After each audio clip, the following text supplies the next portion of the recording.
ظلم کی انتہا ہے کہ اس وقت آلموسٹ 57 اسلامک کنٹریز ہیں دنیا میں، اور سارے ملکوں کی اگر آپ فوجیں ملائیں تو یہ تقریباً 6 to 7 ملین 60 سے 70 لاکھ فوج بنتی ہے مسلمانوں کی.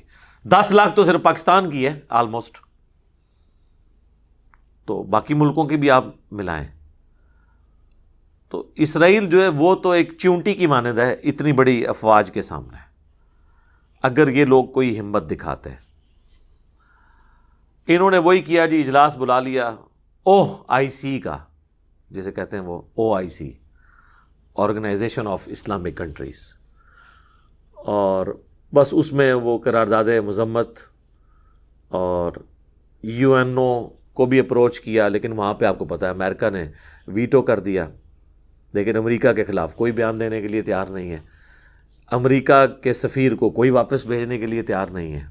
ظاہر ہے مجبوریاں ہیں، وہ ایک علیحدہ بات ہے، لیکن ہمیں دکھ یہ ہوتا ہے کہ ایک طرف ہم مجبور بھی ہیں اور دوسری طرف ہمارے جو دعوے ہیں، ہماری جو باتیں ہیں، ہمارے جو ترانے ہیں، وہ تو لگتا ہے کہ دنیا میں سپر پاور ہی ہم ہیں.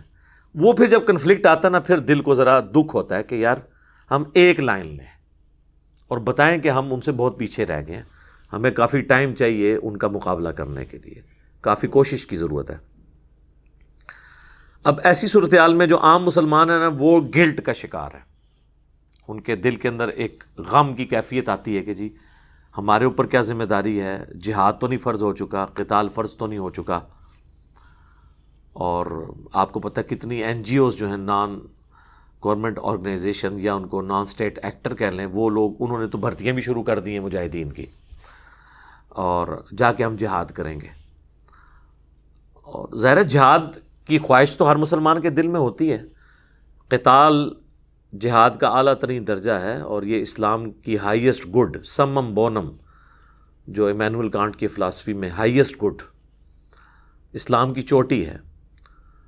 حتیٰ کہ بخاری و مسلم دونوں میں حدیث ہے، اللہ کے محبوب صلی اللہ علیہ وآلہ وسلم نے فرمایا میری خواہش ہے میں اللہ کی راہ میں قتل کیا جاؤں، پھر زندہ کیا جاؤں، پھر قتل کیا جاؤں، پھر زندہ کیا جاؤں، پھر قتل کیا جاؤں، پھر زندہ کیا جاؤں، پھر قتل کیا جاؤں.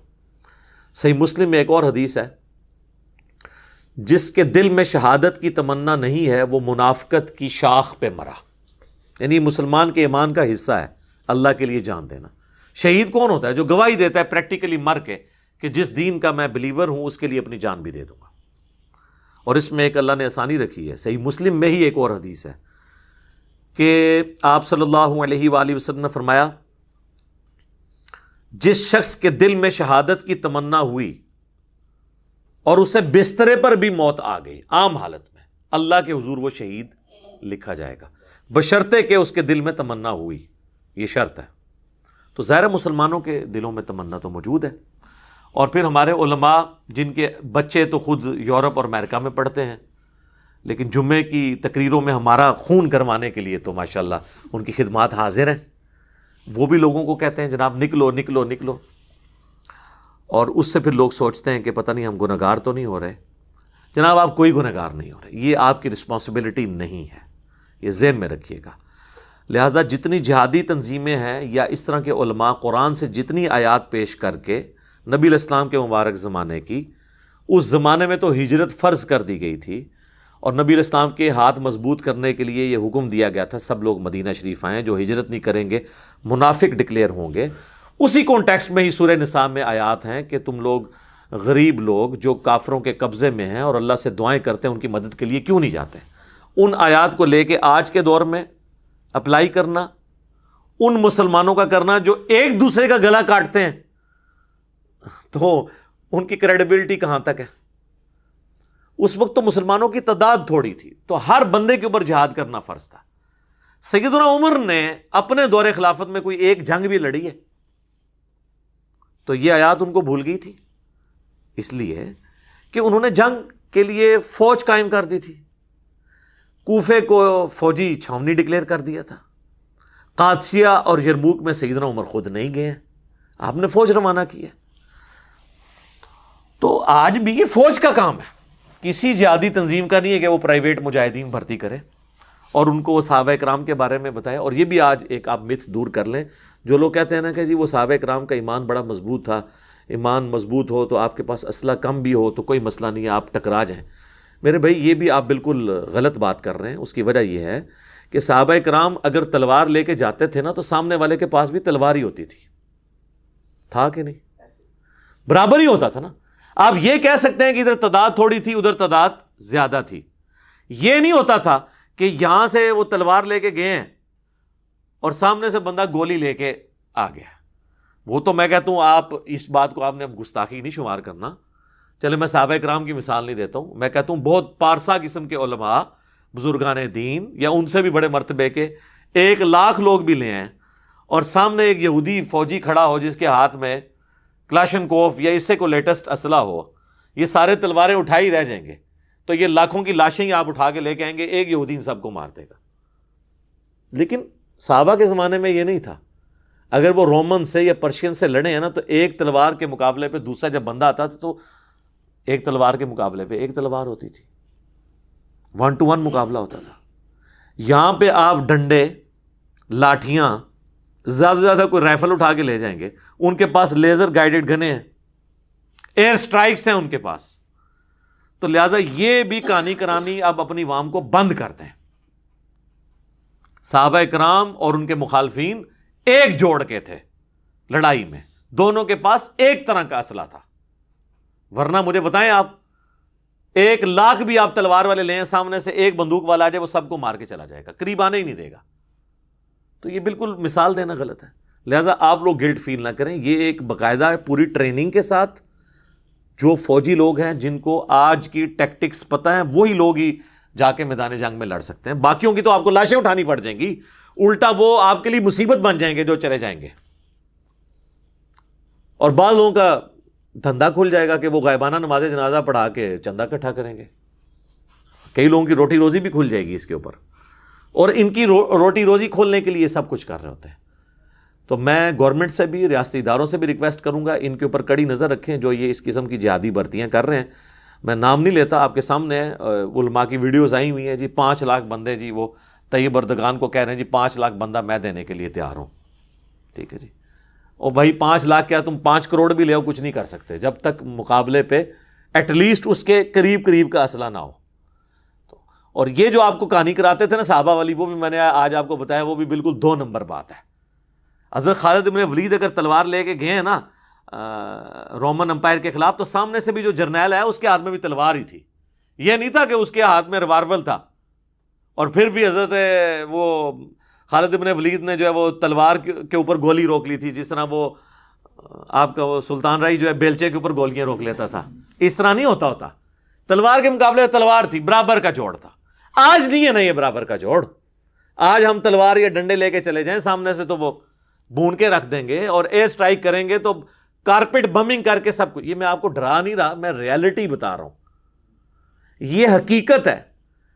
اور یہ جو آپ کو وہ کہانیاں کروا رہے ہیں نا, اور پھر وہ اشعار پڑھتے ہیں کہ جناب وہ میں نہیں کرتا, پھر وہ کہہ دیں کہ کسی کی توہین کر دی ہے اس کا شعر پڑھ کے, ان کو شعروں تک رہنے دیں. ریالٹی اس سے بالکل ڈیفرنٹ ہے. ٹھیک ہے, اور انہی چیزوں کا خیال سلطنت عثمانیہ نے نہیں رکھا تھا. اسی وجہ سے وہ آلموسٹ 3 براعظموں میں پھیلی ہوئی سلطنت, اس کے مقابلے پہ کچھ بھی نہیں تھے یہ گورے, انہوں نے ملیہ میٹ کر کے رکھ دی کیونکہ انہوں نے وقت کے تقاضوں کا خیال نہیں رکھا. یہاں پہ علماء اور بزرگان دین بس یہی دعائیں کرتے رہ گئے کہ دشمن کی توپوں میں کیڑے ڈال جائیں. ان کو کیا پتا تھا کہ کیڑے تو توپوں میں نہیں ڈال سکتے نا میرے بھائی. ٹھیک ہے نا, تو یہ انہی چکروں میں رہے. کسی نے کہہ دیا کہ جی یہ جو اسلحہ یوز کر رہے ہیں اس میں خنزیر کی چربی استعمال ہوتی ہے. ٹھیک ہے یار, تسی اس اسلحے دے اوتے کھلو کے نماز پڑھنی ہے. تو اس طرح کی باتیں کر کر کے نا سلطنت عثمانیہ کی ناکامی کی چند بڑی وجوہات میں سے ایک یہ بھی تھی کہ وقت کے تقاضے وہ نہیں بھانپ سکے تھے. تو ان چیزوں کو بھی دیکھنے کی ضرورت ہے. یہ جو آپ کو کہتے ہیں نا جی چڑھ دوڑے ان کے اوپر, کچھ بھی نہیں ہونا میرے بھائی. اس طرح کرنے سے کچھ بھی نہیں ہونا. آپ عقل کے ناخن رہیں, جو صحیح بات ہے. باقی عوام الناس تو میرے بھائی ذمہ داری پوری کر رہی ہے. ہم صابن کی ٹکیا سے لے کر, اپنی ماچس سے لے کے, اپنے موٹر بائک کے پٹرول سے لے کر, ایک ہمارے ناردرن ایریا کی چوٹی پہ بیٹھا ہوا ایک غریب آدمی جس کے لیے 1 لیٹر مٹی کا تیل خریدنا بھی ایک ایشو ہے, اور وہاں پہ وہ لکڑیاں جوڑ کے اس پہ مٹی کا تیل ڈال کے اپنی ہنڈیا پکاتا ہے، وہ بھی اتنا ہی ٹیکس دے رہا ہے مٹی کے تیل کے اوپر جو یہاں پہ ہونڈا سیوک والا دے رہا ہے، یا وہ اور کون سی گاڑیاں آج کل جو مولویوں کی نظر آ رہی ہیں، V8 فارچون، من تو نام ہی نہیں آتے، اللہ شکر ہے میرے کو موٹر سائیکل ہے جی کہ فارچونر کو غلطی نہ کر لیں، وہ بھی انہیں ہی ٹیکس دے رہے ہیں۔ جب یہ حالت ہے تو یہ سارے کا سارا ٹیکس جو لوگ کہتے ہیں ٹیکس نہیں دیتے، 40 انڈائریکٹ ٹیکسز ہیں جو ہر پاکستانی دے رہا ہے، آپ اس کی جیب سے اس کی اجازت کے بغیر نکال رہے ہیں، 40 کے قریب ٹیکسز، ہر چیز کے اوپر تو ٹیکس لگا ہوا ہے۔ تو یہ ٹیکسز سے ہی ہمارے ریاستی اداروں کے بجٹ میٹ ہو رہے ہیں۔ تو ہر پاکستانی آلریڈی جہاد میں حصہ ڈالے ہوئے ہیں۔ فوج میں بھی تو سارے بندے تو نہیں آگے جا کے لڑتے، آگے جو جا کے لڑ رہا ہے وہ یہ کہہ سکتا ہے یہ پیچھے جو دوسرا فوجی روٹیاں لگا کے بھیج رہا ہے اس کی کوئی قربانی نہیں جہاد اور قتال میں، بھائی وہ روٹی نہ بھیجے تو بھوکا مر جائے گا آگے، اس کی بھی ذمہ داری ہے۔ اور جو روٹیاں لگا رہا ہے نا اس کو آٹا کون پرووائڈ کر رہا ہے، ایندھن کون پرووائڈ کر رہا ہے، اس کو مہینے کا خرچہ کون دے رہا ہے، میں اور آپ اپنے ٹیکسز کے ذریعے۔ لہٰذا ہم بالکل عہدہ براں ہیں اس حوالے سے۔ عوام الناس کی ذمہ داریاں کیا ہیں وہ میں اینڈ پہ بتاؤں گا۔ اس حوالے سے کوئی عوام الناس کی ذمہ داری نہیں ہے کہ وہ گھر بیٹھ کے تو گلٹ فیل کرے اور کسی وہ جہادی تنظیم کے ہاتھ لگ جائے، اور کل کو FATF کی جو تلوار لٹک رہی ہے وہ لٹکتی ہوئی تلوار کسی بھی وقت پاکستان کے اوپر گر سکتی ہے، ابھی تو لٹک رہی ہے۔ اور پچھلے ایک دہائی کے اندر آلموسٹ ہم نے جو فوجی آپریشنز کے ذریعے کامیابیاں حاصل کی ہیں، خصوصاً ضرب عصب اور رد الفساد کے ذریعے، وہ ساری ہماری فوج کی قربانیاں پھر زیرو سے ملٹیپلائی نہ ہو جائیں۔ یہ دوبارہ سے ایک یہ جو معاملہ اب شروع ہے، ان کو جو انٹری مارنے کا موقع مل گیا ہے نان سٹیٹ ایکٹرز کو، تو اس حوالے سے یہ ساری باتیں یعنی کرنا ضروری تھی۔ تلخ کئی ایک چیزیں ہیں جو ڈسکس کرتے وقت بعض اوقات مجھے بھی یعنی فیل ہو رہا ہوتا ہے کہ جب کوئی ایک نیا بندہ دیکھے گا وہ کہے گا یار یہ کس قسم کی باتیں کر رہا ہے، لیکن حقیقت یہی ہے۔ وہ اگلے دنوں بھی کسی نے وہ ایک لطیفہ انہوں نے مجھے بتایا، وہ شیئر کیا ہوا تھا، لیکن یہ ہے زبردست بات ہے کہ مسجد میں نماز پڑھتے ہوئے جو پہلی صف والے بابے ہیں وہ تو امریکہ کی اور اسرائیل کی تباہی کی باتیں کر رہے ہوتے ہیں، اور جو پچھلی صف والے بچے ہیں وہ امریکہ کے ویزے اور گرین کارڈ کے لیے دعائیں کر رہے ہوتے ہیں۔ تو دیکھ لیں آپ، یہ جتنے لوگ ابھی ریلیاں نکال رہے ہیں، یہ سب کچھ کر رہے ہیں، ان میں سے آپ کسی کو آفر کریں یہ سب ویزا لگا کے چلے جائیں گے۔ حقیقت بات ہے۔ آپ کو یہاں بیٹھ کے کہہ رہے ہیں ان کی پروڈکٹس کا بائیکاٹ کریں، یہ کہتے ہیں نا، اور خود وہاں بیٹھے ہوئے ہیں، ان کو ٹیکس دے رہے ہیں، اور ان ٹیکسز سے ان کی فوج ہمارے مسلمانوں کو قتل کر رہی ہے۔ تو ان کو کہ ذرا آپ قربانی کر کے واپس آ جائیں نا پاکستان، نہیں آئیں گے۔ آپ کو کیا کہہ رہے ہوں گے؟ ان کے پروڈکٹ کا بائیکاٹ کرتے ہیں، خود بیٹھ کے ان سے کھا رہے ہوں گے۔ تو یہ دوگلی پالیسی ہے۔ یہ اسی طریقے کے بھاشن ہے جو ہمارے علماء لوگوں کو نیکی کا بھاشن تو دیتے ہیں لیکن خود اس پہ عمل انہوں نے نہیں کرنا ہوتا۔ تو یہ حال ہے کہ وہ بزرگ جو ہیں وہ تو اسلام دشمن قوتوں کی تباہی کی دعا کر رہے ہوتے ہیں، اور ان بزرگوں کی اولادیں جو ہیں ان ملکوں کے ویزوں کے لیے دعائیں کر رہی ہوتی ہیں۔ ایک ہی مسجد میں آپ دیکھ لیں 2 اسٹیٹ آف مائنڈ چل رہے ہیں، اور ریالٹی یہی ہے، چاہے ہمیں بری لگے۔ اس سے بھی تلخ بات یہ ہے کہ میں اکثر کہتا ہوں کہ آپ کی والدہ یا آپ کی بیوی یا آپ کا بچہ ہاسپٹل میں ایڈمٹ ہو اور آپ کو ڈاکٹر کہے کہ یہ ایک ٹیکہ ہے جس سے اس کی جان بچ سکتی ہے، اور آپ مارکیٹ میں جائیں میڈیکل سٹور میں، ایک طرف وہ نکالے یہ اسرائیل کا یا فرانس کا یا امریکہ کا بنا ہوا ٹیکہ ہے، اور دوسری طرف مفتی اعظم پاکستان کا ہے، اور اس پہ تصویر بھی مفتی اعظم کی بنی ہوئی ہو، تو اس مفتی اعظم پاکستان وہ بریلوی ہے، دیوبندی یا اہل حدیث یا شیعہ کا جو اس کو مفتی اعظم مانتا بھی ہے، اور حافظہ اللہ اور دامت برکاتہم عالیہ اور آیت اللہ اور حافظہ اللہ کہتا ہے، وہ بھی اس کا ٹیکہ نہیں لے گا، وہ کہے گا بھائی جی رہن دو، اے ہی دیو منو۔ پھر پروڈکٹ کا بائیکاٹ کیسے ہو سکتا ہے؟ یا تو آپ اس لیول کی پروڈکٹ لے آئیں، پھر ہم بھی کہیں گے کہ بالکل پروڈکٹ کا بائیکاٹ کریں۔ یہ ریالٹیز ہیں جن کو سمجھنے کی ضرورت ہے۔ اور اسی طریقے سے اکثر آپ سنیں گے مسلمانوں سے کہ یہ کافروں کی سازش ہے جی اسلام کے خلاف۔ میرے بھائی قرآن نے پورے قرآن میں کہیں یہ رونا نہیں رویا گیا کہ کافروں کی سازش ہے اور اب رونا رو، نہیں، یہ بتایا گیا کہ کافر یہ سازش کر رہے ہیں، تم نے یہ کرنا ہے۔ یہ تو اسی طریقے سے ہے کہ کوئی شخص کہ میں فیل اس لیے ہوا ہوں کہ میرا پیپر لیا گیا، اگر میرا پیپر نہ لیا جاتا میں نے فیل نہیں ہونا تھا۔ بھائی پیپر تو لیا جائے گا، دنیا میں تو امتحان سے آپ نے گزرنا ہے۔ تو یہ کافر یا شیاطین یہ مسلمانوں کی آزمائش ہے، اگر آپ کہیں یہ ہو ہی نہ تو پھر تو میں جنت ہی پہنچ جانا سی، پھر تو انہوں نے بھی پہنچ جانا سی جنت ہی۔ تو انہوں نے تو سازشیں کرنی ہیں۔ آپ کو یہ کہا گیا کہ آپ نے اللہ اور اس کے رسول کے ساتھ خیانت نہیں کرنی، عز و جل و صلی اللہ علیہ وآلہ وسلم۔ اس کانٹیکسٹ میں ایک آیت ہے، سورہ آل عمران کی آیت نمبر ہے 139، یہ بڑی مشہور آیت ہے، یہ غزوہ احد کے کانٹیکسٹ میں نازل ہوئی تھی۔ وَلَا تَهِنُوا، دیکھنا بے دل نہ ہونا، کمزور دلی نہ دکھانا، وَلَا تَحْزَنُوا، اور نہ غم کرنا، وَأَنْتُمُ الْأَعْلَوْنَ إِن كُنتُم مُؤْمِنِينَ، تم ہی غالب رہو گے اگر واقعی میں تم مومن ہوئے، بشرطے کہ مومن ہوئے۔